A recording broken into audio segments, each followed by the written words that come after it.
March 29th, 2025. Well, I want to get into the ongoing developments here in the so-called tariff wars, I guess we got going. Um, so, this is one of the areas I think that in the Trump policies I tend to disagree about. I'm pretty supportive of just about everything, closing the border, deporting these gang members and other illegal aliens. The put the troops down there to make sure that reinforce the border patrol. There's so many things. The Doge effort, I think, is really looking pretty good. I mean, granted, anything like this is going to have a few nicks in it or hiccups, but basically they're finding some real problems. Apparently, a lot of money that's unaccounted for, really defective systems to handle the many billions of dollars the government has, and so forth. So that's really great, and it just goes on. He's doing a lot of good stuff. I think his efforts on trying to end the Ukraine war, at least in the right direction, because based on what his envoy Wyckoff, I guess it said, he seems to really understand the situation a lot better than Biden did. So these are all the positives. Now the negatives to me is this ongoing tariff thing, which to me is just disrupting financial markets. And the real problem with it, I think it's going to give the Democrats an issue. Up to now, they've got fake issues like this whole fuss over the signal thing, which is really not much to do about anything really, and a lot of just complete lies that they make up about a lot of issues.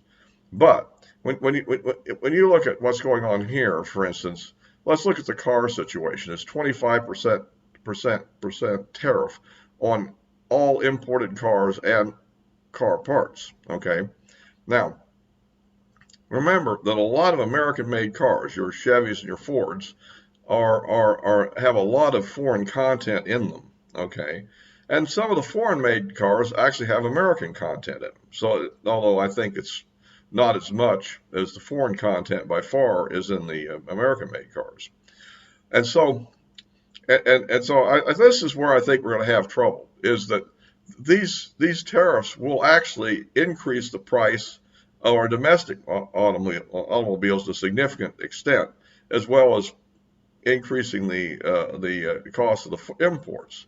And now the imports might be a little bit lower than 25% to the degree they have American content in them, and the American-made cars will be jacked up quite a bit with the amount that they have content in them. So what I'm looking at is something like maybe a 10% increase in the cost of American cars, and maybe over 20% increase of the import models.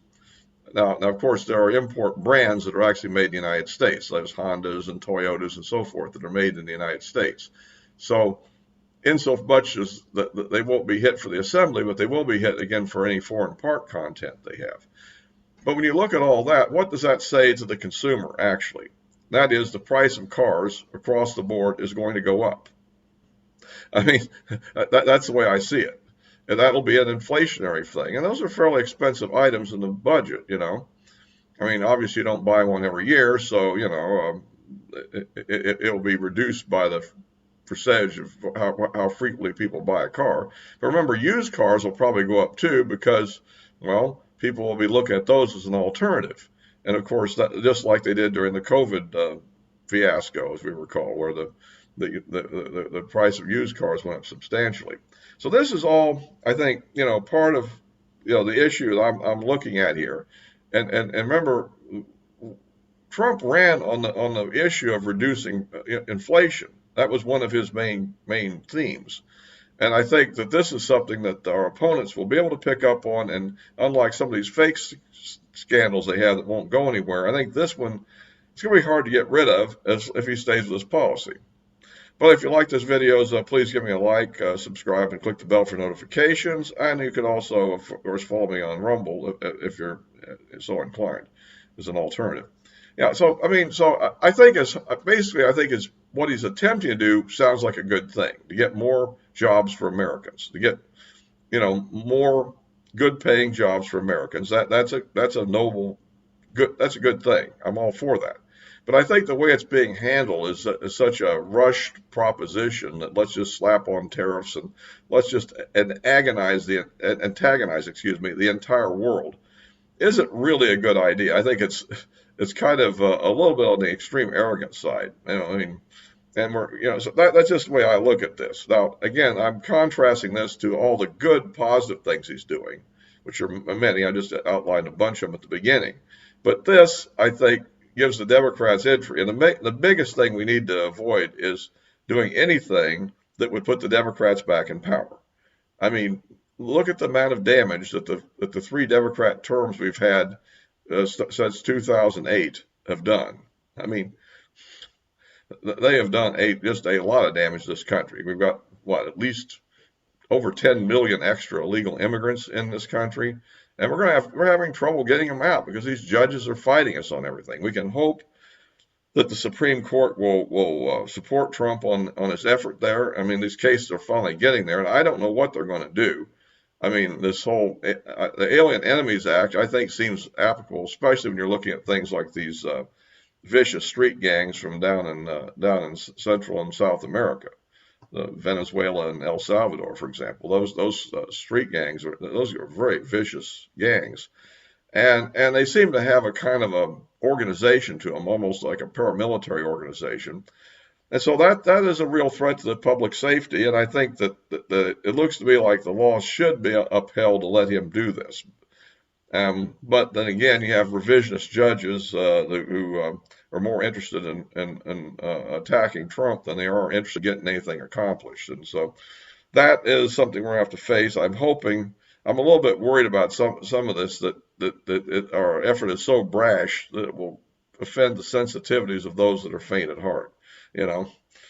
Certain Supreme Court judges, I think, are just a little weak when they see some of the things that are happening, and I'm a little worried about it.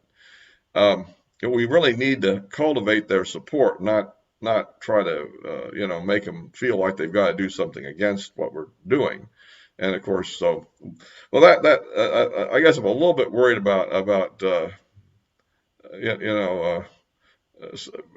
guess some of the people there, Coney Barrett particularly seems to be a little bit. They're always worried about Roberts a little bit. But anyway, we'll see how that all pans out.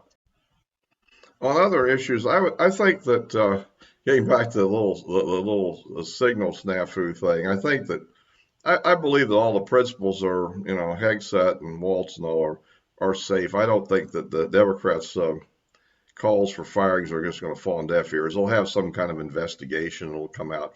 An inspector general thing is kind of go on for months and all that. And they'll report some naughty boy type thing, but I don't think it'll really have that much of an impact, probably. So anyhow, and of course, I guess we're continuing the strikes on the Houthis. As I understand, one of the recent developments is they've been deploying B-2 bombers to Diego Garcia along with support aircraft and facilities. So it looks like they're gearing up for something a little bit more major. I don't know whether that's going to go against the Houthis or against the Iranians. I'm not sure exactly what the plan is there, but obviously if I did know, I wouldn't be able to talk about it, right?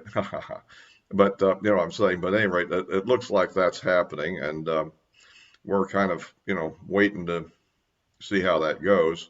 And of course I've kind of hit all that subject.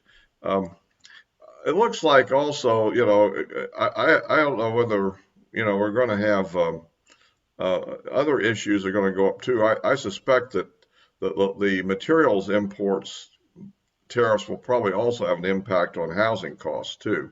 Now, eventually, of course, we have a lot of lumber capability, and eventually I think we can do domestic production for that. And like I said in the previous video, I tend to think Canada will probably start selling our stuff to maybe China instead, because if they can't sell it to us at a decent price, and if China is putting a tariff on ours, they may just turn around and buy it from.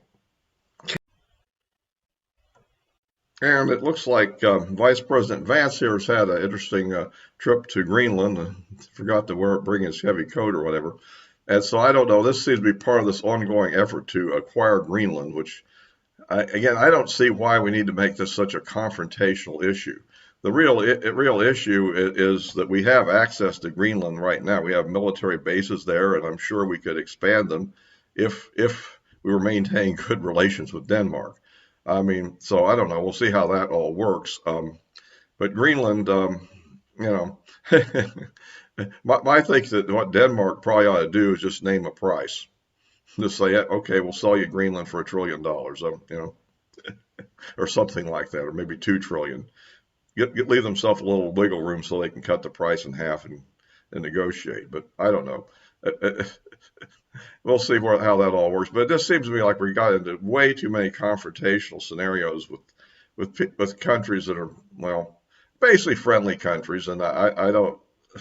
Yeah, they obviously are going to take advantage of you, but whose fault is that? We let it happen all these years, and now all of a sudden we want to roll it all back almost instantly when we let it happen over 50, 60, 70 years. That's the thing I'm kind of saying. This may be a little brash and it causes a lot of disruption. It's probably not necessary, but we can make progress anyhow. So we'll see how that all goes. I just, those are my concerns. Other than that, I think we're doing pretty good if we can win the right Supreme Court decision. Okay, so anyway, I'll be wrapping this one up for now, and of course, as always, I'll be posting this on YouTube and Rumble, and the addresses of my social media accounts are in the description below. On video, in between video postings, I usually post most frequently, I think, on X, of course. So anyway, all for now.